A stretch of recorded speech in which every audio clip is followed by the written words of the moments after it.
Now, as for Anna, she was entirely different. She was close-mouthed, ill-tempered, and a great stay-at-home. In the village, she was spoken of as a snob and a hypocrite.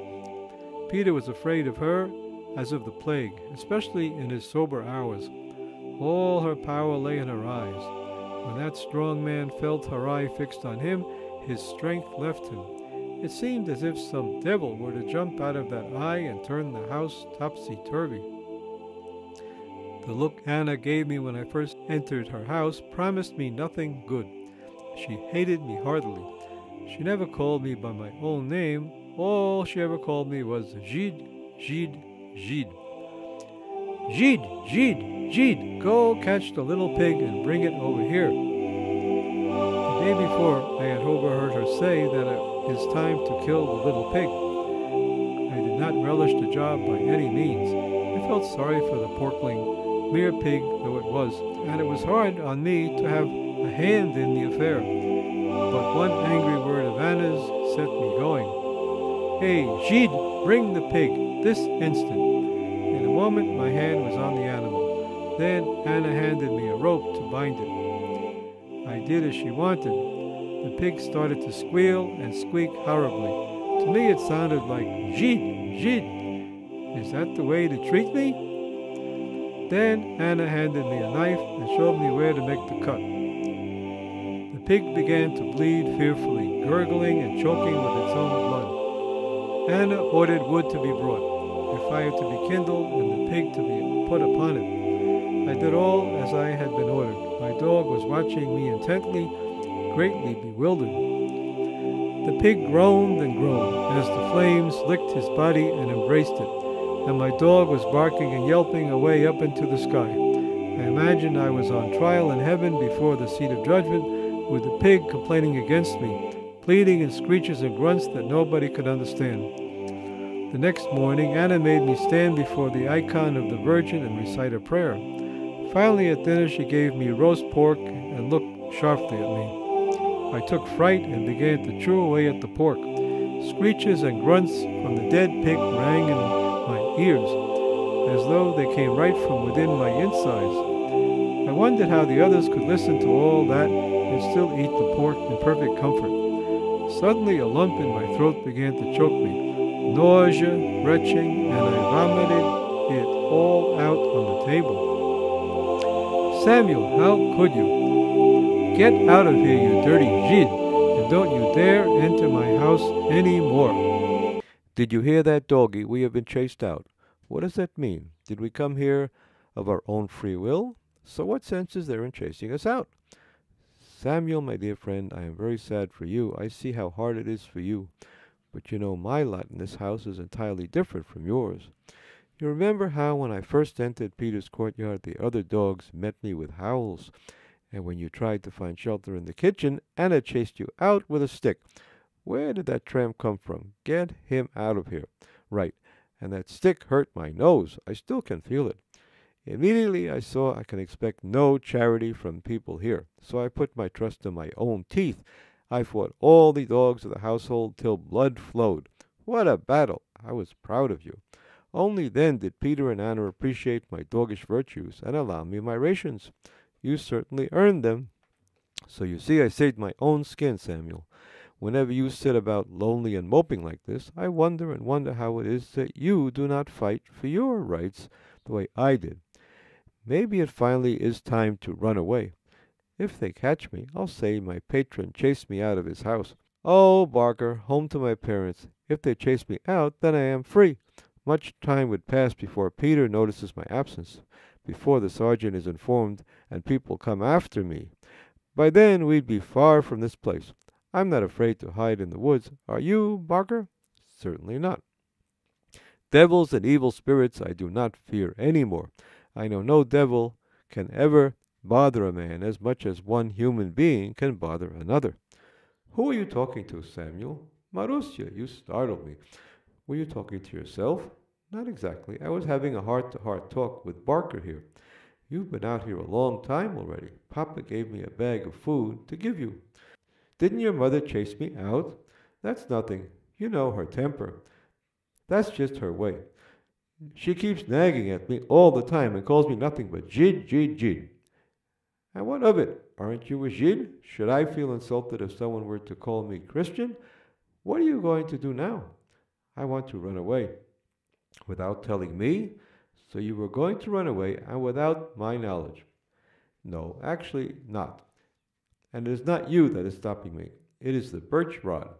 I remember the angel Michael once told me that, like Joseph in Egypt, I can call upon him for help, but that here in Russia it is the army which is appointed to rule over the birch rods. Samuel, do you still believe in angels? Not exactly, but I do have a great respect for birch rods. So you decided not to run away after all. Not this time, anyway. And what if they find out you still say your Jewish prayers? Don't worry, I won't tell. Besides, they will not beat you. How do you know?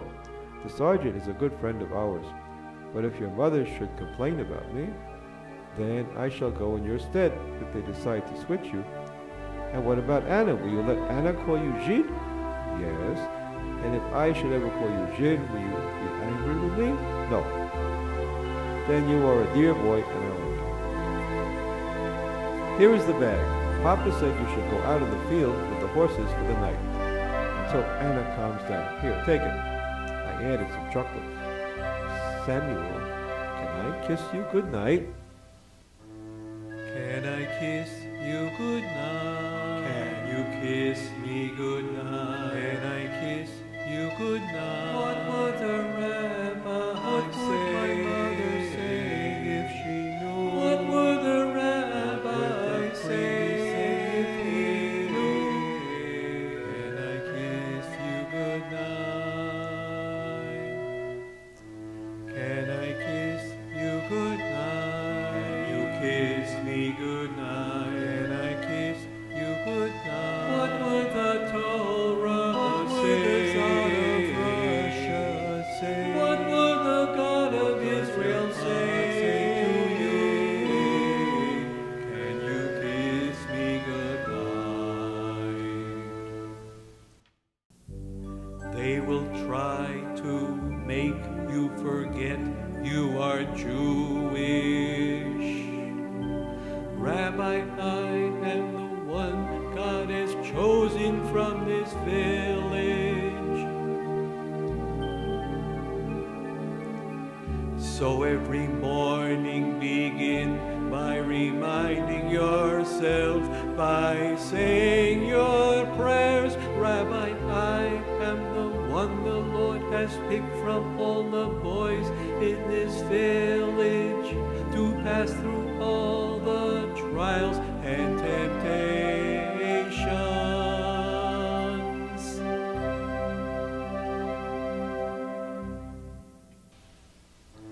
Can I kiss you good night? Can you kiss me good night? What does your heart say now? What does my heart say now? What does your heart say now? What does my heart say now? Can you kiss me good night? Can I kiss you good night? Can you kiss me good night? What does your heart say now? What does my heart say now? What does your heart say now? What does my heart say now? Yes, you can kiss me good night. Now listen, Samuel, this is a very serious affair. It is much worse than what is told of Joseph the righteous. Do you understand? Joseph did not stand there. He ran away from the wife of Potiphar. I do not know how to make it clear to you. It is very dangerous to find good and true friends right here in exile, in the very ranks of our enemies. I cannot deny that the good looks of this Gentile girl are endearing her to me, that out of her hands I would eat pork 10 times a day. I am ready to take all responsibility, to admit that it is I who called her to myself. Well, I have warned you, stay away from her. It's easy for you to say. By the waters of Babylon, there we sat remembering Zion. I feel very strongly about this, Samuel. Now listen, Jew, I do not know whether you have suffered the horrors of hell that we have suffered. Insulted and outraged we have been brought here. Insulted and outraged shall we depart from here. Ours is the right of the oppressed. That right we cherish until we return home. Yes, we kiss the crucifix. Yes, we eat the pork. But the Holy One, blessed be He, will not consider that we sinned, since we were not free. Now listen, Jew, if you have not passed through all that we have, uncover our backs and count the number of scars from the birch rods. And yet not a day passed without us saying our morning prayers. One day the earth burst open and an angel appeared to us. His smile filled the heavens with light. Then he began to soar upwards, calling out to us, tell your comrades, the cantonists, your reward is great. Every sigh of yours is a prayer. Every good thought of yours is a good action. Only beware lest you die of hunger. Insulted and outraged we have been brought here. Insulted and outraged shall we depart from here. Ours is the right of the oppressed. That right we cherish until we return home.